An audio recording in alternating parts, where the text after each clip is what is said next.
Bon, les gens, je vais vous parler d'autre chose maintenant. C'est la question de la violence dans la rue. Alors, vous savez, celle qu'il y a eu à la fin du 1er mai. Je la condamne. Et je demande qu'on entende bien mes arguments. Nous, quel est notre but? Rassembler le plus de monde possible pour montrer que la société française réagit pour s'opposer au projet de société que Macron est en train de faire vivre. Je dis bien la société. Et je dis bien Macron est en train d'essayer de faire vivre une autre société en France, une société de compétition, une société d'égoïsme, une société où dominent les prétendus premiers de cordée, pendant que les autres sont premiers de corvée, les millionnaires et les très riches. Tout le monde le sait tout ça, d'accord? Il y a une stratégie. Nous suivons une stratégie. Cette stratégie, c'est rassembler le plus largement possible.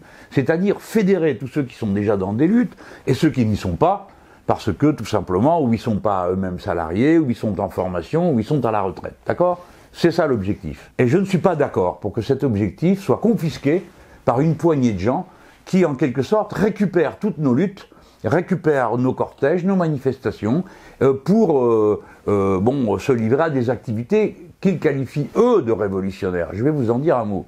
Mais d'abord, je vais leur dire ça. Si vous êtes si sûr que c'est ça, la bonne action, allez la faire dans les manifs de droite. Allez la faire dans les manifs d'extrême droite ou dans les regroupements d'extrême droite. Mais pourquoi vous venez que dans les manifestations qui sont celles du mouvement ouvrier syndical ou des organisations de la gauche? Mais pourquoi vous êtes venus attaquer notre propre scène le jour de la manif du 23? Et vous êtes... c'était tellement nul ce que vous avez fait, c'était tellement contre nature, que les gens qui étaient là, les braves gens, sont regroupés pour les chasser en criant « les fascistes dehors ». Ils étaient persuadés que c'était l'extrême droite qui nous attaquait. Donc on voit bien qu'il y a quelque chose de complètement contradictoire à se réclamer d'une action révolutionnaire de gauche et à commencer par frapper ceux qui se mobilisent là-dessus et à récupérer leur lutte, d'accord, à faire comme si c'était la vôtre. Encore une fois, si vous pensez que c'est la bonne façon de le faire, faites-le de votre côté. Mais ne venez pas nous prendre notre propre travail, notre propre capacité de regroupement, de rassemblement. Ça prend beaucoup de temps de faire vivre une belle et grande marche ou une grande manifestation. Organiser un beau 1er mai, ça prend beaucoup de temps. C'est beaucoup de travail. Et il faut laisser la parole aux postiers, aux gaziers, aux cheminots, garçons et filles, aux infirmiers, garçons et filles, à tous ces métiers qui s'expriment à cette occasion. Et donc vous confisquez la parole. Parce que là, ça fait 2 jours que ça dure, qu'on nous parle que de ça, des violences. On ne parle plus d'un seul cas social. Hein. Alors maintenant, je viens sur l'autre aspect de ce qu'on me dit. On me dit la société est violente. Bien sûr que je le sais que la société est violente. La société est en colère, mais bien sûr que je le sais. La violence, je la vois. 565 morts au travail tous les ans, personne ne dit rien. Hein? Bon, un paysan qui se pend tous les 3 jours. Et combien d'autres violences, tous ces gens qu'on voit dans la misère autour de nous. Donc je le sais, et la colère, je la connais. Mais je ne me contente pas de regarder, puis tout d'un coup, exploser de rage en cassant des vitrines. Quel est le sens révolutionnaire de cette agression? Il n'y en a pas.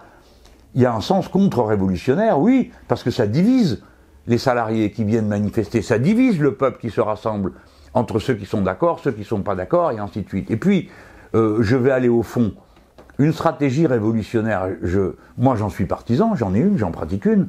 C'est celle de la révolution citoyenne, c'est la reconquête du pouvoir par la masse, le très grand nombre, pas une poignée de gens qui se cachent, qui se dissimulent et qui cassent en cours de route.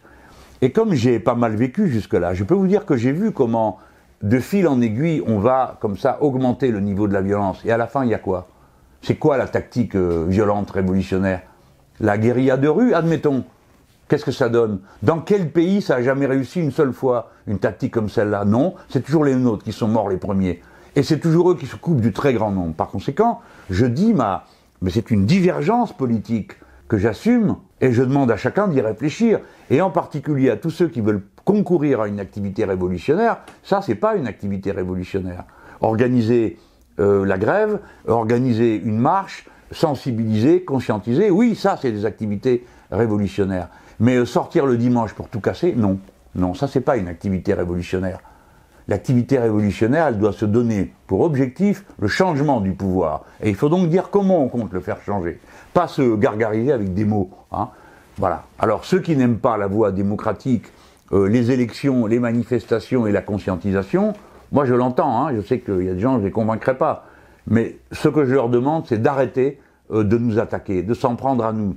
d'attaquer nos scènes, de détourner le sens de nos manifestations par des violences. Voilà. Alors, moi j'ai dit ce que j'avais à dire. Et le dommage de tout ça, c'est que, à cause de ça, ça permet au pouvoir, un, de nous taper dessus pendant 10 jours, deux, de diffuser sans arrêt des images de violence qui font peur à tout le monde, qui démobilisent les gens, d'accord, et puis troisièmement, pendant ce temps-là, on ne parle pas de la violence de l'extrême droite, parce qu'elle, elle est autrement plus visible dans la société. Hein, parce que l'autre jour, quand ils étaient dans la montagne, en train d'essayer d'empêcher les pauvres diables de passer dans la neige, où ils étaient, là, les héros de la bataille rangée dans la rue, il n'y avait personne. Et c'est au contraire des gens très pacifiques et pacifistes qui ont aidé les migrants à traverser. Et c'est eux qui sont en prison, d'accord, aujourd'hui. Il faut s'en souvenir de ça. Ça permet d'oublier la violence de l'extrême droite, parce que dans ce pays, les vrais violents sont ceux qui ont essayé de m'assassiner, qui ont essayé d'assassiner M. Castaner. Les vrais violents, c'est ceux qu'on voit se réunir en petites bandes homophobes qui tabassent dans la rue des gens à qui ils reprochent d'être homosexuels. Le racisme et toutes ces choses, on n'en parle plus. Hein, et tout d'un coup, nous voilà obligés tous de passer des heures à nous justifier, à expliquer qu'on n'a rien à voir avec ces violences. Donc moi je veux le dire, je ne suis pas homme à contourner ou à biaiser. La stratégie de la révolution citoyenne est incompatible avec les violences urbaines. Ce n'est pas la même lutte, parce que nous n'avons pas les mêmes objectifs. Les uns veulent en finir, naturellement, par leur action en cassant des vitrines à leur fin, et nous voulons y arriver par l'action du très grand nombre, de la très grande masse. Et la meilleure manière de rendre compte de la colère de la société, c'est de la donner à voir et de lui permettre de s'exprimer. C'est de donner la parole aux gens qui souffrent et pas de la confisquer, masquer et casquer. Le jour, et je dis ça pour La République En Marche, le jour où nous aurons besoin de dire ou de faire les choses, nous les ferons nous-mêmes, à visage découvert, comme nous sommes en train de le faire en ce moment. Et nous accuser d'être les responsables de ces violences, c'est un confort que vous vous donnez. Les vraies violences, c'est vous, La République En Marche, parce que ce sont vos députés qui se sont livrés à des actes de violence, au moins 2 d'entre eux, parce que c'est vous qui avez confisqué 4,5 milliards d'argent qui allait dans le service public pour le donner aux très riches, c'est vous les violents. Vous n'avez jamais un mot contre la violence sociale qui s'exerce contre le pauvre peuple. Par conséquent, je crois qu'il faut que les choses soient bien claires.